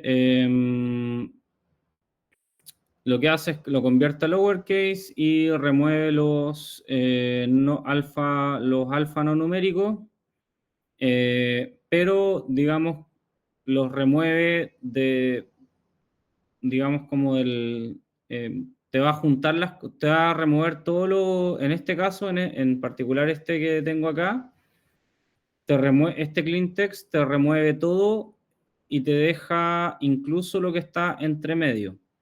Normalmente, de hecho, ahora ya estoy ocupando uno que en vez de dejártelo así, lo que hace es que no te elimina los espacios que estén entre textos, sino que te elimina solamente los caracteres no imprimibles que estén al final. Entonces, por ejemplo, en este caso, te eliminaría solamente eso, pero ese espacio entre medio no te lo eliminaría. ¿Cachai? Ese es normalmente lo que estoy ocupando, que es que elimina todo al final. ¿Qué es lo que tenéis que hacer? Eliminar todos los caracteres no imprimibles que estén en la parte exterior del texto y llevar todo a mayúscula o minúscula, lo que sea de tu agrado. Normalmente yo lo llevo a minúscula. Y si tenía alguna excepción adicional que queráis hacer, hazla. Pero en general con eso debería bastar. Yo no soy partidario de eliminar los stopwords. Creo que nunca me ha dado buenos resultados eliminar los stopwords, menos con embedding, porque al final el embedding igual te logra capturar la semántica de la cuestión. Entonces, eso es de mi lado por lo menos. Ya, súper, gracias. Ya, Edmundo. Sí, cortito. ¿Qué número es bueno en la similitud? Más o menos. Cercano a 1. Ah, ok. Tiene que ser como de 9 para arriba, algo así, ¿o no? No, depende mucho el problema. No, todas estas cosas son contextuales, no existen reglas así como de arriba de 0,7, entonces bueno. Pero ¿cómo debería yo basarme un poco para saber el número? Ir evaluando como por ejemplo lo que hice acá. A ver, entrégame los 5 mejores y muéstrame más o menos cómo está dando el resultado. Ah, ¿tiene sentido? Ya, está bien. Ok, sigo. Ok. Ir haciendo chequeo. Entonces, lo mismo para la quinta pregunta. How can I learn about web design? Why should I learn web design? La primera, how do I learn computer language like Java? Bla, bla, bla. Y ahí empieza como a dar la cacha. Y evidentemente esta pregunta está muy por arriba del resto, lo cual está súper bien. ¿Ya?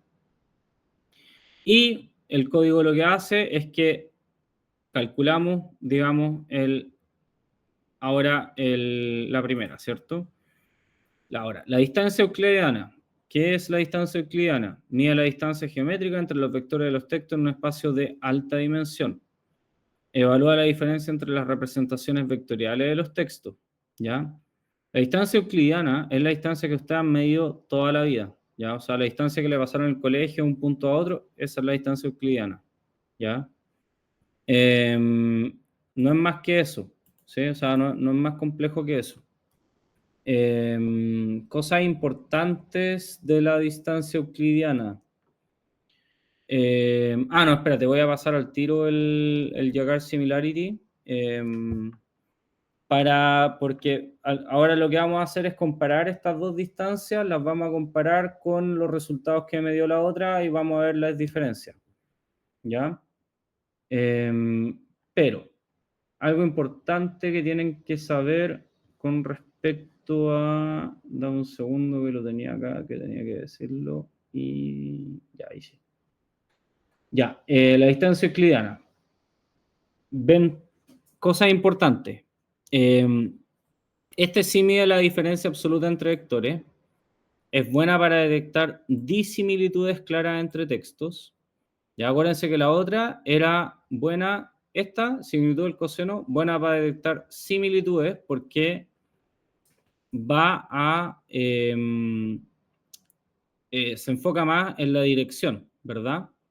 Te da una noción de qué tan similar es la dirección en la que van los textos, porque el producto punto y geométricamente, digamos, lo que está haciendo al hacer esta parte, lo que es por eso que te indica su mayor valor, indica que la dirección está más alineada, ¿sí?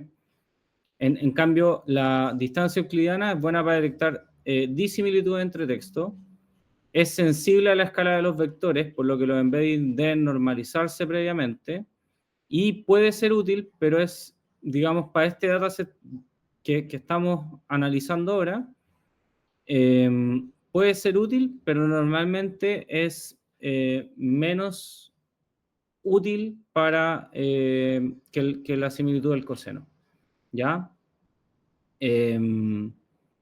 Eso. El Jaggard Similarity, ¿ya? Mide también la distancia entre dos conjuntos. Lo que hace es que mide similitud entre dos conjuntos al comparar la intersección y la unión de los conjuntos de palabras o caracteres. ¿Ya? Es un ratio, de hecho, entre la intersección y la unión. ¿Ya? Y esto es importante porque puede ser la superposición directa entre palabras o caracteres en cualquiera de las dos. O sea, yo lo puedo trabajar como palabra o lo puedo trabajar como caracteres. ¿Ya? Es ideal, por lo tanto, para texto corto. ¿Ya? Porque en el fondo, en el texto corto, en el texto largo, si yo pongo caracteres, me va a dar cualquier cosa, ¿cierto?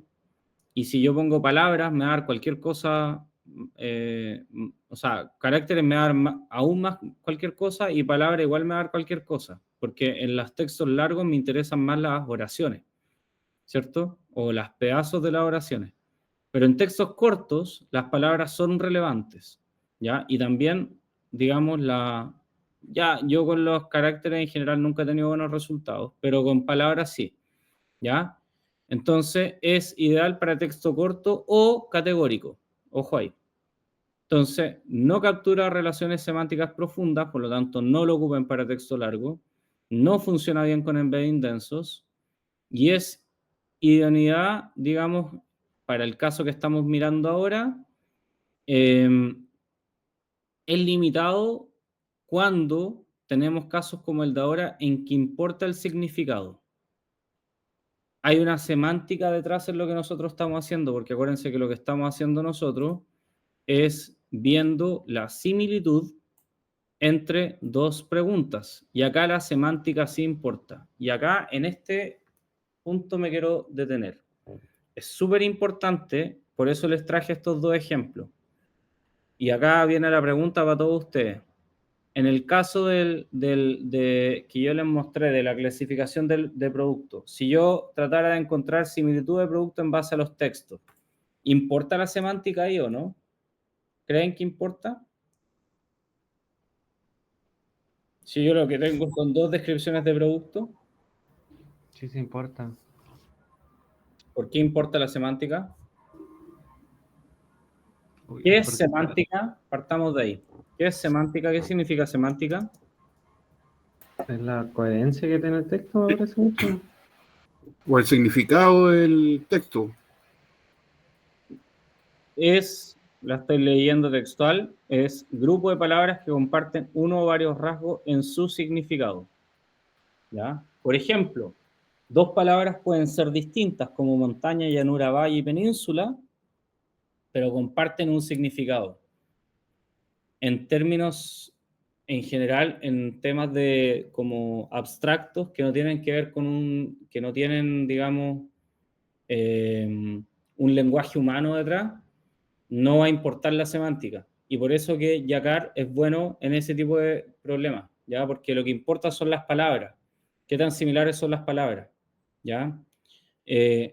Pero cuando tú lo que tienes son ejemplos como estos, textos cortos, pero donde el significado sí importa, ¿ya? No te importa tanto porque dos palabras pueden ser distintas, pero pueden significar lo mismo y tú quieres lograr capturar eso. Cuando quieres capturar eso, Yacar no lo va a capturar. Y ahí, por lo tanto, no es una buena métrica para cuando quiero hacer, cuando la semántica sí me importa. Entonces, por eso les traje un ejemplo, en este caso, que la semántica importa de texto corto, pero van a haber otros casos en donde la semántica, digamos, como la palabra, no importa tanto, ¿ya? Solamente me importa que las palabras sean más o menos similares y ahí Yacar va a ser, digamos, una buena métrica, ¿vale? Entonces, simplemente yo acá, bueno, en el Cousin Similarity algo que hice fue hacer una matriz entre los documentos y las queries, ahí para que vieran como las diferencias, que esto se puede hacer, que en el fondo hacer una correlación de Pearson entre, porque como son, o sea, perdón, una correlación de Pearson, una, un- una matriz que muestra la similitud del coseno entre consulta y documento, ¿ya? Entonces acá están graficados, digamos, las consultas de documentos. Si ven ahí, como tenemos justo, son las 10 primeras queries con los 10 primeros documentos. No hay mucha similitud, pero simplemente para que vean que esto se puede graficar, ¿ya? El código acá sigue con la distancia euclidiana haciendo la misma pregunta. Which question should I ask on Quora? Si se fijan, yo acá empiezo a graficar. Acá yo les pasé los documentos que según digamos, ¿cómo se llama? Le pasé los números de documentos en que la similitud del coseno me decía que eran el más similar. Por ejemplo, acá gana el 45 y el siguiente es 8,86, ¿ya? Y acá lo que veo es que el 45, pero el 8,86 no aparece, ¿ya? Entonces, acá con la distancia euclidiana, como es distinta la distancia euclidiana en este caso, ¿ya? Acuérdense que la distancia euclidiana, ¿qué es lo que hace? Era una métrica, mide otra cosa distinta al similitud del coseno, ¿verdad? Mide la distancia geométrica entre los vectores de un espacio de alta dimensión y lo que está evaluando es la diferencia entre las representaciones vectoriales del texto. Más simple, lo que está haciendo, ¿ya? Para que, digamos, como que todos quedemos claros, lo que está haciendo es buscando disimilitudes claras entre textos y acuérdense, algo importante es que no captura bien la semántica, ¿ya? Y por eso que ahí es importante que evalúen acorde a la métrica que efectivamente es la que deberían ocupar para el problema. Bueno, pero de todas maneras quedó la 857, que era, me parece que está acá también. No, 857 no está. Está en la 886, 887, 953, 319. Me parece que no quedó ninguna de esas, ¿sí? Finalmente quedan, de todas queda la 45, que es, digamos, la que se mantiene.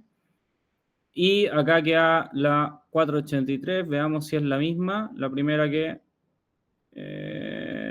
no, ni siquiera es como la misma, exactamente la misma, ¿ya?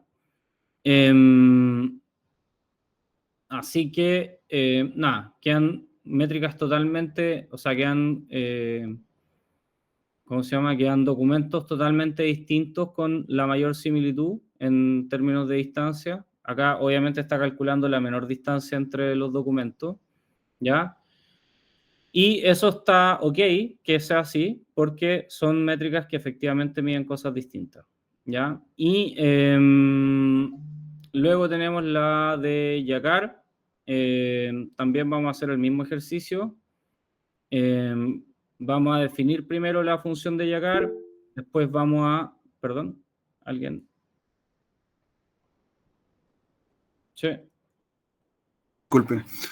No quería pedirte si se me confunde un poco el concepto de la distancia del coseno, que mide dirección. ¿Tú podrías ejemplificar con un par de textos o de ejemplos de texto para ver qué significa esa dirección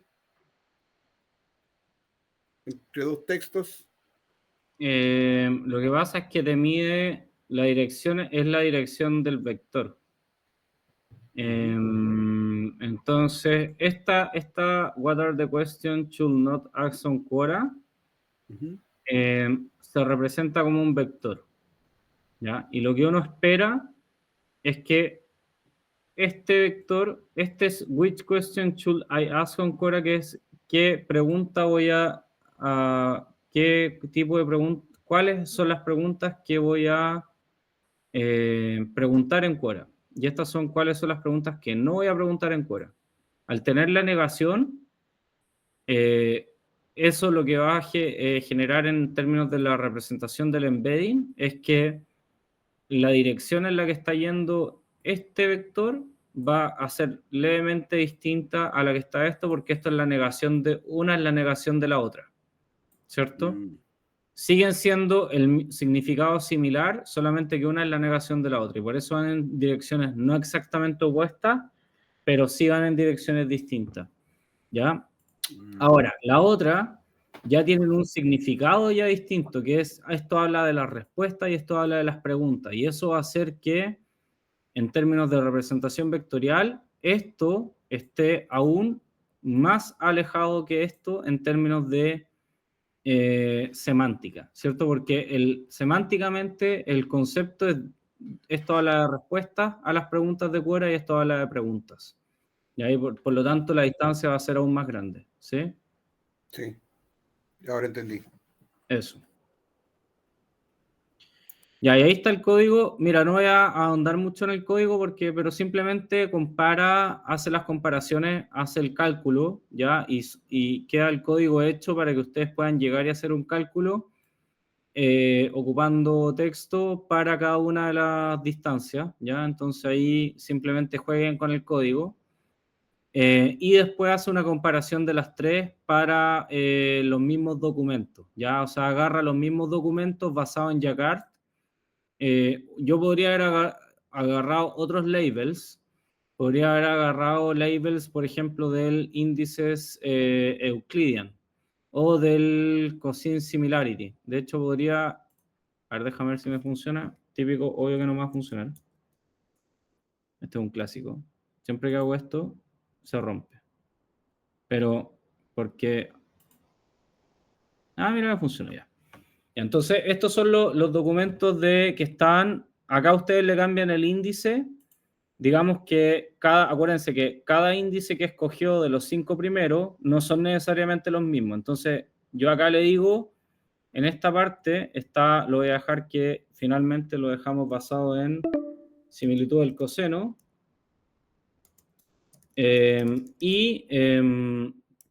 Voy a dejar que acá seleccionamos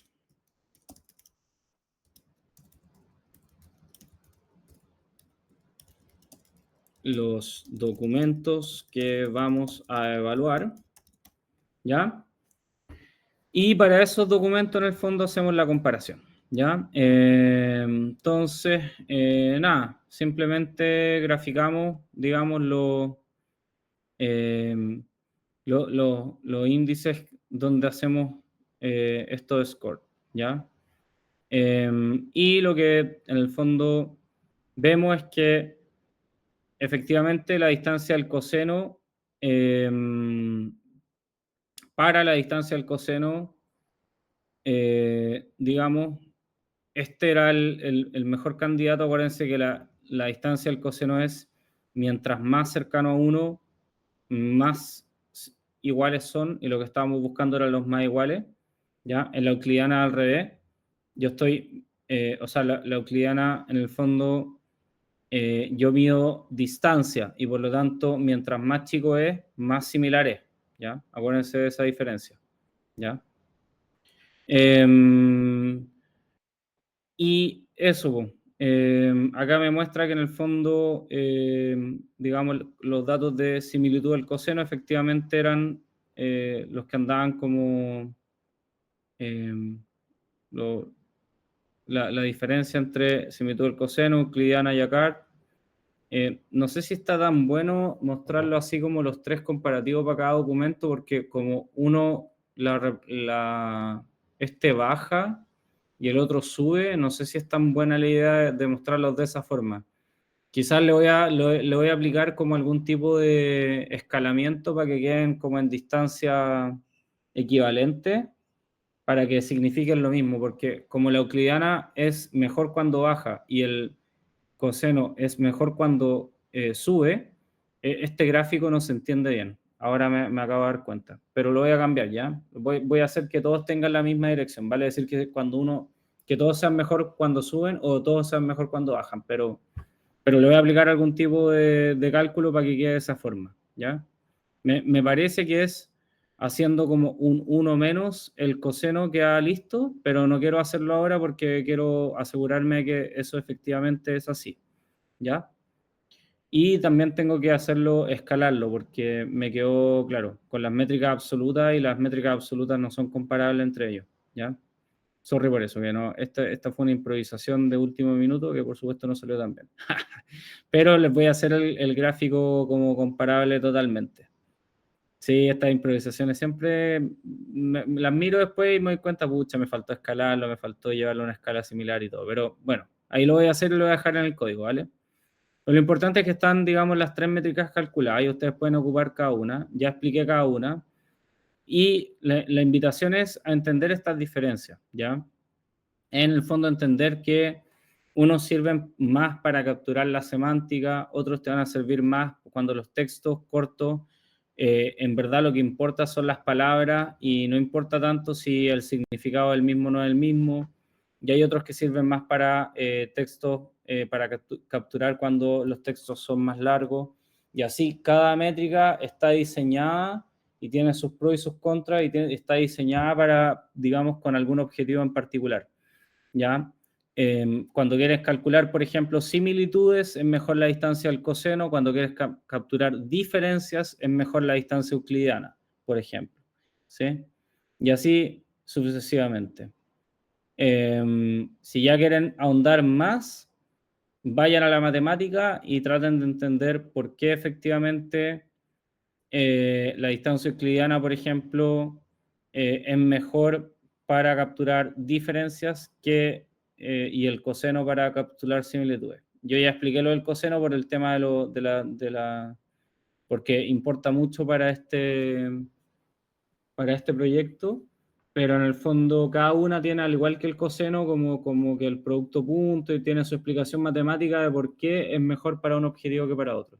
Ya, así que si quieren ahondar en eso, nada, ya, vayan a la matemática y van a encontrar la respuesta de por qué es mejor para una cosa que para otra. Si no les interesa mucho, igual eso nunca lo van a preguntar en ninguna parte. Simplemente tienen que saber para qué sirve cada una de las métricas y ocuparla acorde a ello. ¿Sí? Eso, no sé si tienen dudas. Eso, pues vimos una pequeña parte de lo que son todas estas métricas, ¿ya? Así que, hay harto por investigar, pero esto les da como un primer insight. Enoch. ¿Hay algún foro, aparte de los Hugging Face, pero que sea más complejo para tener una idea de cómo aplicar bien qué cosa en cada situación? ¿Qué cosa? ¿Hay algún foro, alguna página donde explique bien en qué caso ocupar qué tipo de algoritmo de la matemática? ¿Cómo, algún foro específico, alguna página que sea bien completa? No, googlea nomás distancia euclidiana, Natural NLP, Google, distancia euclidiana NLP, fórmula y te va a aparecer al tiro. Las métricas son ultra conocidas, entonces no hay que irse muy a la específica. Al tiro te van a aparecer como los foros más comunes y sí, es cosa de investigar un poco y lo vaya a cachar al tiro. O sea, no es necesario, acá no estamos en algo tan como tan under. Estas métricas son como el desde. Así que En YouTube también hay harto material que habla respecto a esto, respecto a las diferencias. buena. Eso, pues.